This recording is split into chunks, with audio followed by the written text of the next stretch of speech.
এটা হচ্ছে অপারেশনের জায়গা না? এবার এদিক ঘুরেন। আপনার অপারেশনের আগে কি কোথায় টিউমার নিয়ে আসছিলেন? ডান পাশে। ডান পাশে ব্রেন টিউমার। হ্যাঁ। আপনার কানে শুনতে অসুবিধা ছিল? একটু অসুবিধা ছিল। অসুবিধা ছিল, আচ্ছা। তারপরে আর কি কি সমস্যা ছিল? মাথা ব্যথা? মাথা ব্যথা আর এই যে গলার ভিতরে একটু সমস্যা ছিল ডান পাশে। গলার ভিতরে কি সমস্যা ছিল? মানে ওই যে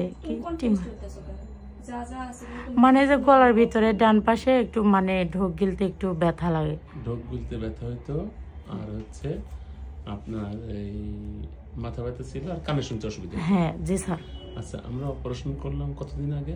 3 মাস হলো। 3 মাস আগে। অপারেশনের পরে আপনার মুখ কি বেঁকে গেছিল? না না জি স্যার, মুখ বেঁকে দেয় না।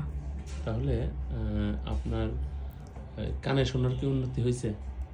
হ্যাঁ একটু হয়েছে, ওষুধ খাওয়ার পরে একটু হয়েছে। আচ্ছা, তাহলে এবার ঘুরান, অপারেশনের জায়গাটা দেখেন।